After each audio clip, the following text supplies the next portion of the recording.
নমস্কার বন্ধুরা, বাংলা স্টাডি চ্যানেলের পক্ষ থেকে আপনাদের জন্য একটা ভিডিও নিয়ে এসেছি।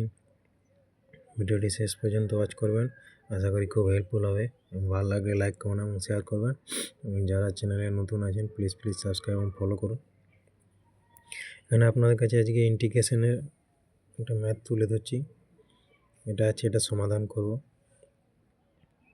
তো এটা সমাধান করব কীভাবে, প্রথমে এটাকে ভেঙে নিচ্ছি, নিচেরটাকে।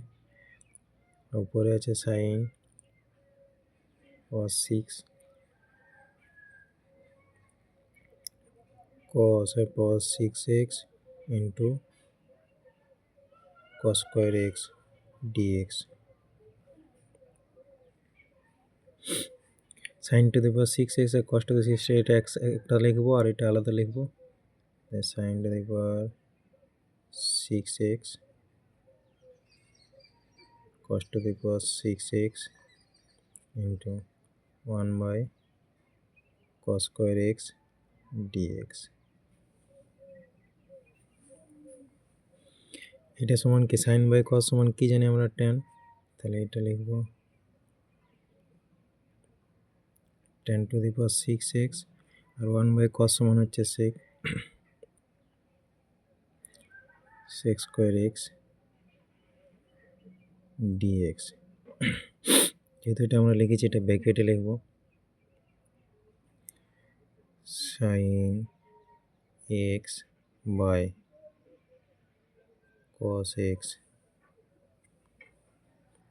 সমান tan x। এটা হচ্ছে 1 বাই cos x সমান sec x। এবারে কি করব, put tan x equal to t।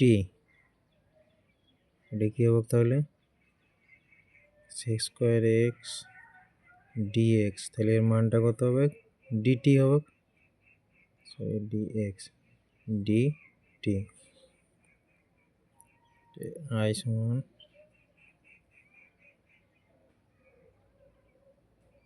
t to the power 6 dx সমান, এটা কি হবে, এটা উঠে যাচ্ছে, তাহলে t to the power 7 by 7 plus C. উঠে যায়, ডিএক্সটা উঠেছে, তাহলে প্লাস সি হচ্ছে। তাই টি এর মানটা এবারে ডাইরেক্ট বসিয়ে দিচ্ছি। তাহলে 1 by 7 tan to the power 7 x plus C. এটা হচ্ছে আমার অ্যান্সার।